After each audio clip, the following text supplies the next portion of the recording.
हे आहे ठोकशाही न्यूज 24, जिथे आवाज दाबला जात नाही, अन्यायाविरुद्ध वाचा फोडणारे. राहता प्रकल्प अंतर्गत लोणी बुद्रुक येथे 8वा पोषण पंधरवडा सांगता समारंभ आज मोठ्या उत्साहात पार पडला.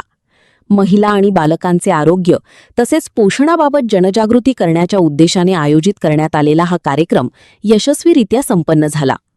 या कार्यक्रमासाठी प्रमुख अतिथी म्हणून रणरागिणी मंडळाच्या अध्यक्षा धनश्रीताई विखे पाटील आणि जिल्हा कार्यक्रम अधिकारी संजय कदम उपस्थित होते. मान्यवरांच्या हस्ते दीपप्रज्वलन करून कार्यक्रमाची सुरुवात करण्यात आली. कार्यक्रमात मुख्य मार्गदर्शक म्हणून डॉक्टर बंगाळ यांनी उपस्थित गरोदर मातांना मार्गदर्शन केले. नॉर्मल डिलिव्हरी होण्यासाठी गरोदरपणात कोणती काळजी घ्यावी आणि कोणते व्यायाम करावेत याचे त्यांनी प्रत्यक्ष प्रात्यक्षिकांसह सादरीकरण केले. तसेच आहारतज्ज्ञ दीपाली फरगडे यांनी कुपोषण निर्मूलनासाठी स्थानिक आहाराचे महत्त्व पटवून दिले.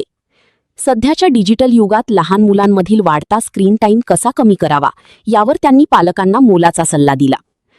बालविकास प्रकल्प अधिकारी रामदास गंभीरे यांच्या मार्गदर्शनाखाली राहता प्रकल्पाच्या पर्यवेक्षिका, अंगणवाडी सेविका आणि मदतनीस यांनी या कार्यक्रमाच्या आयोजनासाठी विशेष परिश्रम घेतले. हा कार्यक्रम यशस्वी करण्यासाठी समाजातील विविध स्तरातून मोलाची मदत लाभली. कार्यक्रमासाठी लॉन्स विनामूल्य उपलब्ध करून देण्यात आले. तसेच उपस्थित नागरिकांसाठी अन्नदानाची व्यवस्था आणि आर्थिक मदतही लोकसहभागातून करण्यात आली. लोणीकरांच्या या दातृत्वामुळे कार्यक्रमाची भव्यता वाढली. स्थानिक महिलांच्या मोठ्या उपस्थितीत आणि उत्साही वातावरणात या पोषण पंधरवड्याची सांगता झाली. ठोकशाही न्यूज 24 साठी उपसंपादिका प्रतिभा जाधव.